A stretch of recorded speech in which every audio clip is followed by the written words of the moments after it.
Failed back surgery అంటే ఏమిటి? దేనికైతే మనము బ్యాక్ సర్జరీ చేయించుకుంటామో అది నొప్పి తగ్గకపోగా నొప్పి పెరగటం కానీ కొత్త ప్రాబ్లమ్స్ అంటే కాలు చచ్చుబడిపోవటము, వీల్ చైర్లోకి వెళ్ళిపోవటం లాంటి కొత్త కొత్త ప్రాబ్లమ్స్ వస్తే వీటన్నిటినీ కలిపి వాడే ఒక పదము ఫెయిల్డ్ బ్యాక్ సర్జరీ సిండ్రోమ్ అని అంటాము. ఇది ఎందుకు జరుగుతూ ఉంటుంది?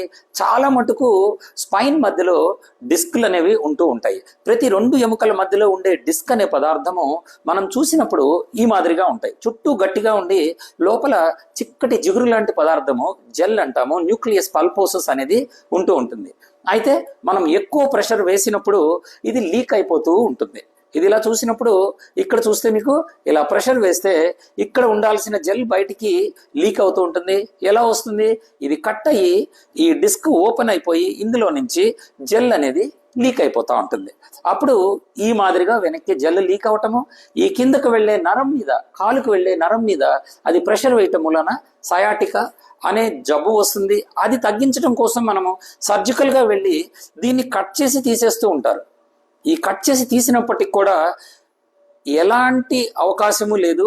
ఈ డిస్క్ని మళ్ళీ ఓపెన్ అయిన రింగ్ని మళ్ళీ క్లోజ్ చేసే అవకాశము మనకి లేదు. ఇది లేకపోవటం మూలన ఈ లోపల ఉన్న జిగురు మళ్ళీ బయటకు వచ్చే అవకాశము ఉంటుంది. దీని వల్లనే పేషెంట్కి రీహర్నియేషన్ అని అంటూ ఉంటారు. అంతేకాకుండా ఈ బయటికి వచ్చిన జిగురు పదార్థం ఏదైతే ఉందో దానివల్ల విపరీతమైన ఇన్ఫ్లమేటరీ రియాక్షన్ అంటారు. అంటే మళ్ళీ వాపులు లాంటివి వస్తూ ఉంటాయి. వీటి వల్ల ఇన్ఫ్లమేషన్ అనేది జరుగుతూ ఉంటుంది. దానివల్ల నొప్పులు వస్తూ ఉంటాయి. ఇలా వేసిన స్క్రూలు కదిలిపోవటం కానీ వీటన్నిటి వల్ల కూడా మనకి ఫెయిల్డ్ బ్యాక్ సర్జరీ అనేది వస్తూ ఉంటుంది.